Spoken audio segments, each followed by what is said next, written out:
Hello everybody and welcome to week 2 of our class where we're going to kind of pick up where we left off with this notion of using double integrals to calculate to integrate 3D functions over certain regions, but instead of having nice simple rectangular regions of integration or even regions of integration that exist as kind of the result of, say, some simple functions like a line and then a parabola and integrating over a region of intersection like this, what we're going to be doing is integrating functions whose, when you look at the trace, or when you look at basically the region of integration that they have over the xy plane, that region of integration is going to be circular in nature.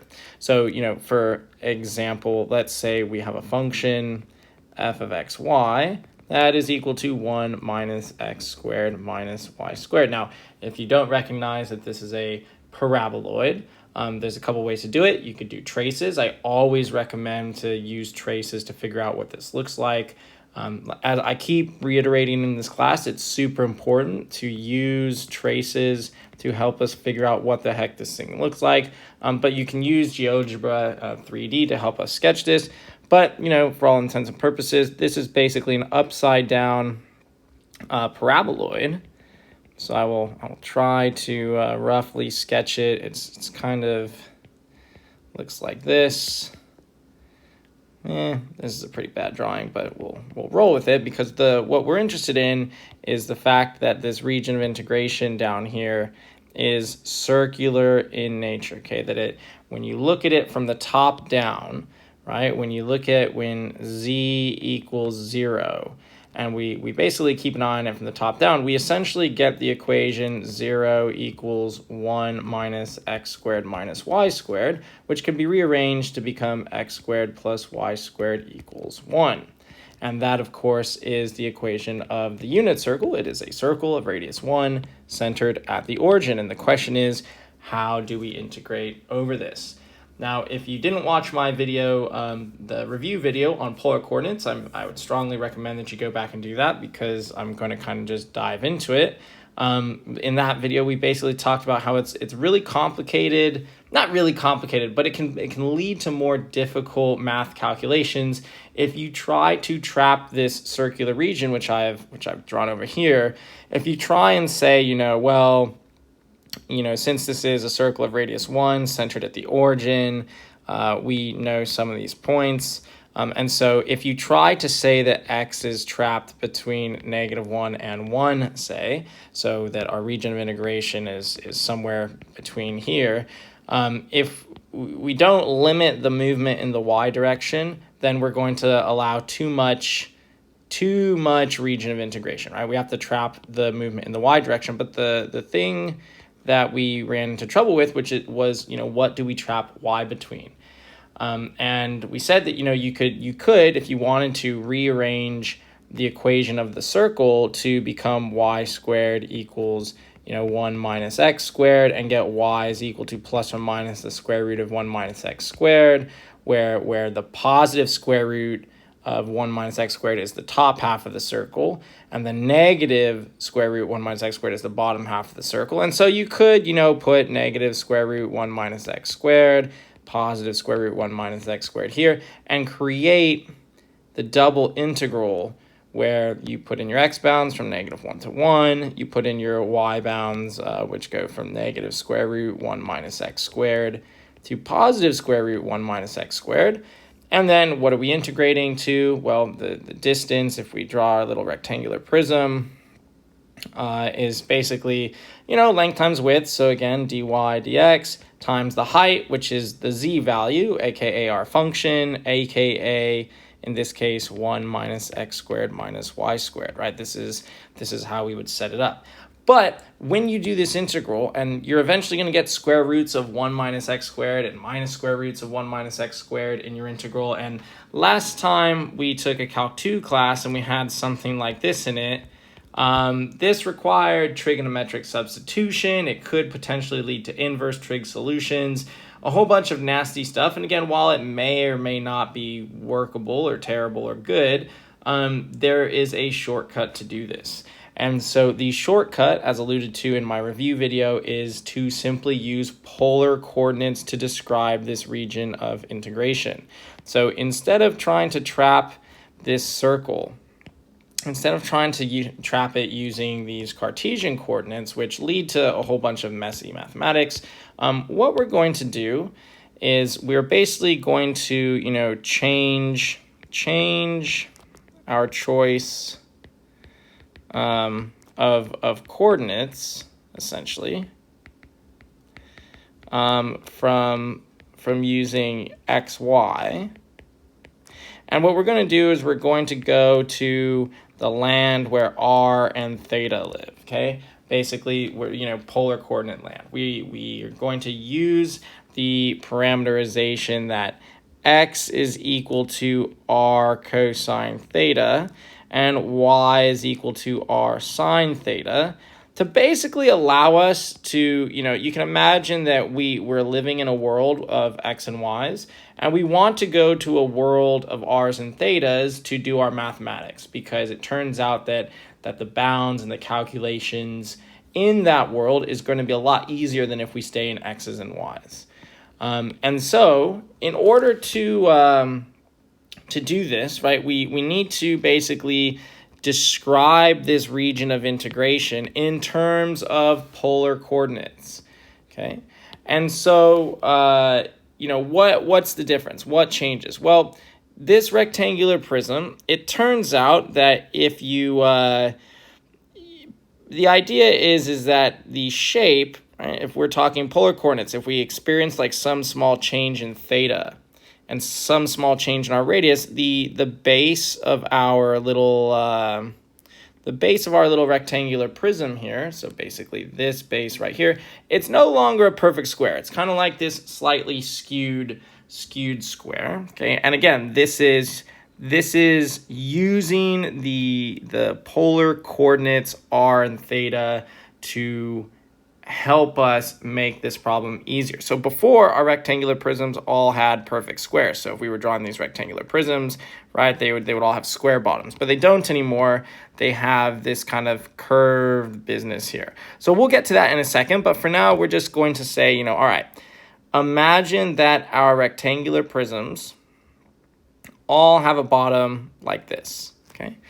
And we still need to do the same thing. In order to complete this double integral, we need to basically somehow figure out how to move this around so that it covers the entirety of the shape. So we get the volume of the entirety of the shape that's under this function.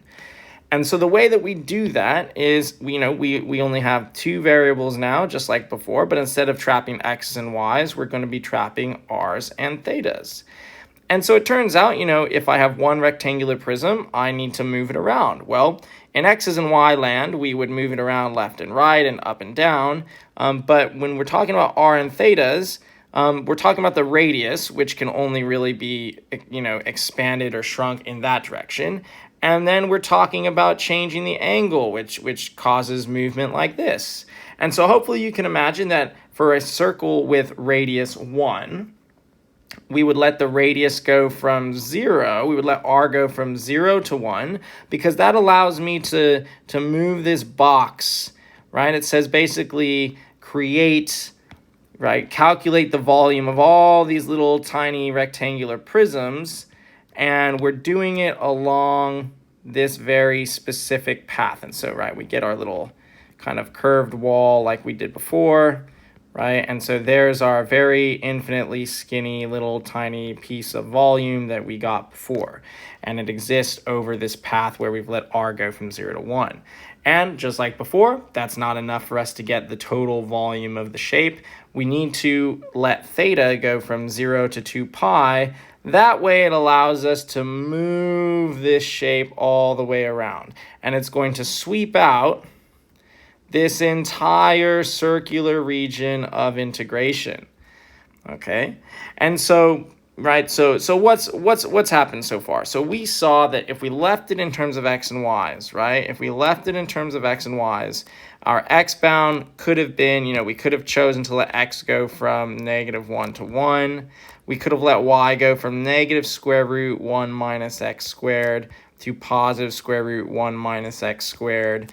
And then what's the height of our function, right? What is the height? Well, it's the ground up to the tippy top, which is just our function, which I believe from earlier was 1 minus x squared minus y squared. So we put 1 minus x squared minus y squared here, and then dy dx. Okay, so again, this is the, well, let's see, let's pick good colors. This is the height of our rectangular prism. This is like the width. This is the length, right? And this is it, right? We're adding up all these tiny little infinitely skinny volumes.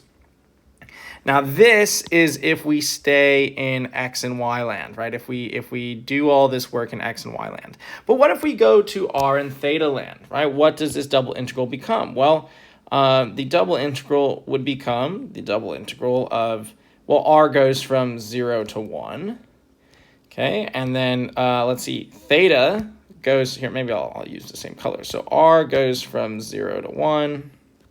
Theta goes from 0 to 2 pi. And, okay, so that's that. So, you know, let's see. We're adding up again a whole bunch of tiny little volumes.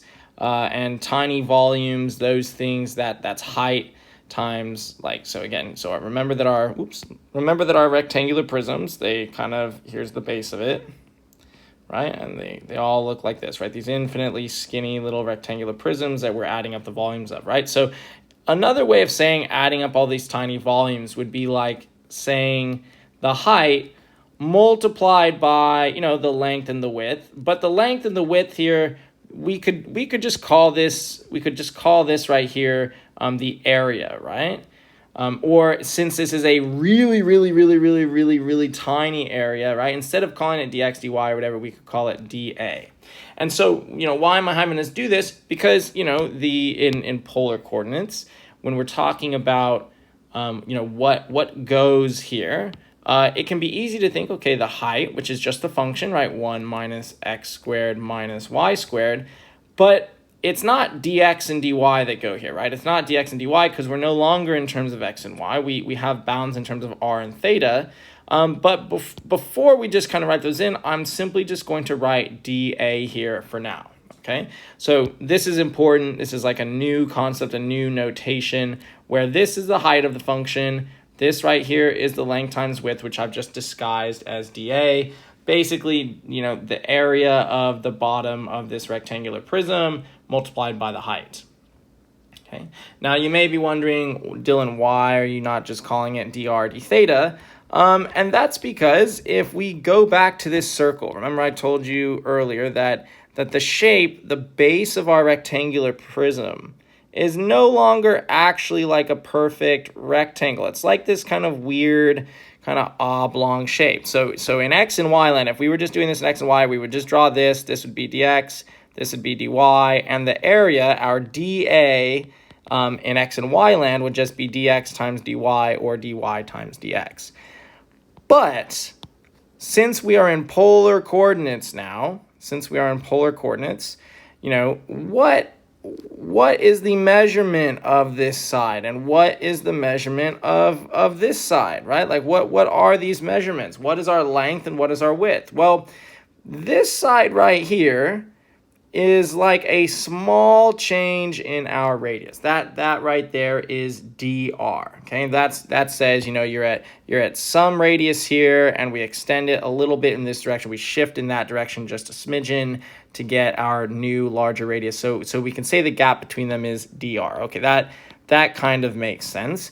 But how long is this bit right here, right? How long is that, right? Because if we're going to do length times width, if we're going to say, oh, this is like kind of like a rectangular shape, I guess, right? Then we need to do length times width. How long is that top little arc there? Well, that word that I just kind of dropped, we need to remember in order to calculate this, that this is an arc length, right? This is an arc length, okay? It's curved. And so hopefully we remember that given, you know, this is going to be a blast from the past, pre-calculus 2, that if we're given some sort of shape like this, and it has an angle inside of, well, if this is an infinitely small little shape, then that angle is not theta. It's an infinitely small change in theta. And it exists at some radius r. Well, there's a formula for arc length. The formula for arc length is S equals R times theta. That your arc length is equal to the radius times whatever your angle is. So for us, on this infinitely small, tiny little, level, this arc length here is just going to be R times d theta. Okay, so it's the radius times whatever this angle is, but this angle is some really, really infinitely small, tiny change in theta.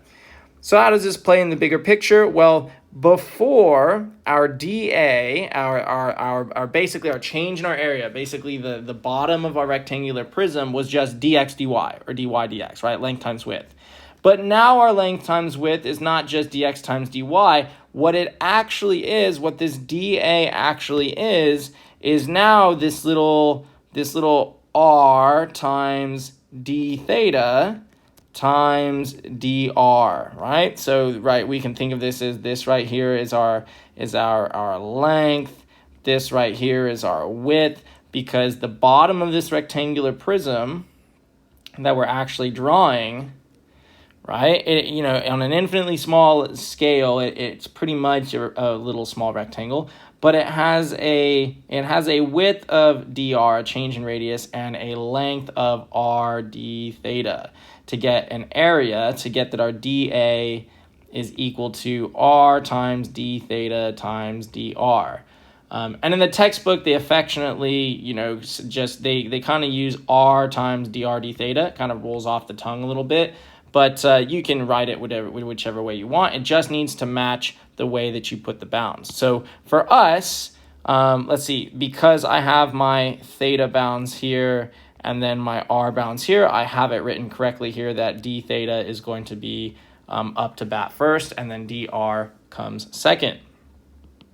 Now, let's pause for a second, just kind of look big picture again. So what are we doing? We have some sort of equation, right? We have some sort of function that we are basically trying to calculate the double integral over some particular general region, right? So if you want to think about it like volume, we have some 3D function, and we're calculating the volume of this 3D function that is trapped by that 3D function, and specifically trapped by the xy plane. So I believe the textbook will say trapped by that function and the plane z equals 0, right? It basically cuts it off, because technically this paraboloid goes on forever and ever and ever. Okay, and so our region of integration was this circular region. We knew it was a circle by basically just kind of looking at the trace, looking at the intersection, and we said that if we're adding up all these rectangular prisms, we could try doing it in terms of x and y, but that was basically a crapshoot. And so we said that it's a lot easier to calculate if we go to polar coordinates and try to evaluate this integral in polar coordinates, because the bounds are nice. Our dA is just this r dr d theta, or d theta dr, depending on what the order is. And the only thing that we haven't really accounted for is the fact that our function, right? The only thing that's a little strange is that the function, remember the height of this rectangular prism going from the ground essentially up to the function, the height there, there's still x's and y's in here, right? And this is a problem because we're integrating with respect to r and theta. But lucky for us, this actually isn't a problem, because basically what we did is we went over to polar coordinate land, but we forgot to, finish basically converting everything from Cartesian to polar coordinates. And so we just need to use, right? We just need to use our transformation. We use our transformation. Like what transformation? The transformation that x is equal to r cosine theta and that y is equal to r sine theta. Okay, and so this double integral simply just becomes the double integral from 0 to 1, integral 0 to 2 pi, 1 minus r squared cosine squared theta minus r squared sine squared theta, and then all this in parentheses times our dA, which was which was r times d theta times dr. Now, looking at this, this may look terrible, but hopefully we kind of recognize that we can do a little bit of factoring here. Actually, we can say that we can factor out this r squared, and we'd be left with a right. We'd be left with a cosine squared theta plus sine squared theta. Holy smokes! Last time I checked, that is the most famous trig identity of all. This is just equal to 1. And so our double integral actually now simplifies really nicely to just solving this. It's 2 pi. We'll have a 1 minus r squared times r d theta dr. We could distribute in this. We can distribute in this r if you'd like. So our integral is now 0 to 1, integral 0 to 2 pi of r minus r cubed d theta dr. And we could just hit the ground running, right? I mean, this is very simple. The first integral just doesn't even have any thetas in it. So these are all, we get to treat them as constants, right? So this is going to be the integral from 0 to 1 of, well, essentially, I'll put big parentheses here, and then I'll put r minus r cubed times theta, evaluated from 0 to 2 pi, right? And then with our little dr on the outside, okay? And so, what have we done here? Well, we just plug in 2 pi and 0, so this is equal to the integral from 0 to 1 of 2 pi times r minus r cubed dr. And this should be not too bad to integrate, right? This is going to be 2 pi times, well, integral of r is just r squared over 2. Integral of r cubed is r to the 4th over 4. Evaluated from 0 to 1. And I believe when the dust settles, this is going to be 2 pi times 1/2 minus 1/4, because when we plug in the zeros for r, they're all just going to equal 0. And so what? This is just going to evaluate 1/2 minus 1/4. That's just 1/4. And then times 2 pi is going to be pi over 2. Really nice. So what is this? What is this answer? Well, this answer is, remember, this could depend entirely on the application, right? If our function represents like the heat given off, right? If our function represents the heat given off by this little circular region here, then that represents the total heat. If it represents the probability that we win the lottery over this, whatever this circular region represents, then that's going to be the probability we win the lottery. If it's the volume of the shape, right, if it's the entire volume of the shape here, then that's going to represent the, volume of our 3D shape in whatever the appropriate units are. All right. So this is essentially how to go about for circular regions.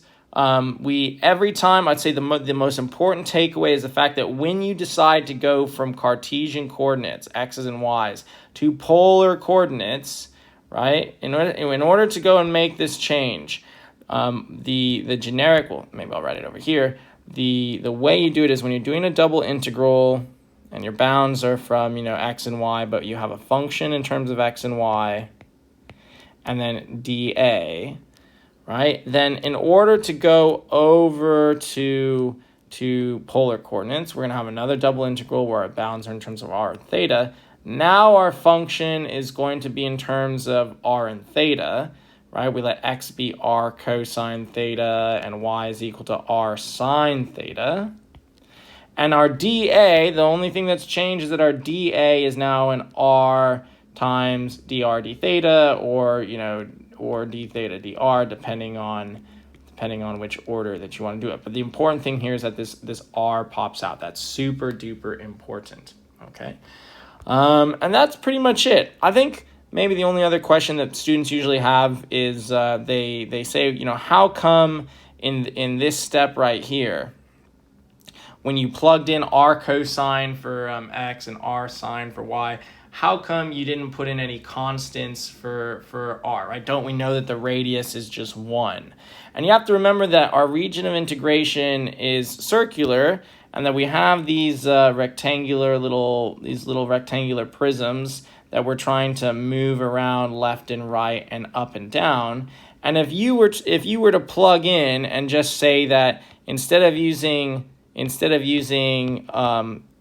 x is equal to r cosine theta and y is equal to r sine theta, if you were to try and just plug in that x was equal to just 1 times cosine theta, so cosine squared, and then if you were to put 1 cosine squared here, and for y you put 1 sine squared theta, all you're doing is you are evaluating for the very specific case that the radius is fixed at 1. You're basically calculating the volume of whatever this wall would be if we went all the way around. You're not allowing it to move back and forth from the center and basically create this sweeping shape that goes all the way around and covers the entire region of integration. So we use this to plug in for our x's and y's. We basically simplify it, usually using as much trig as possible. And then typically the problems get a little nicer. Now, they might not always be nice. You may have to use some trig identities, right? Google some trig identities to help you simplify things. But for the most part, polar coordinates are useful for elliptical regions, circular regions, and things of that nature. So take advantage of using traces, watch some more videos, and we will continue to the next video, which is basically, now that we kind of have a rough understanding of what this whole double integration process is, we're going to kind of tackle basically just applications of double integrals. That's pretty much going to be the rest of this week. So get some practice in, and I'll see you all in the next video.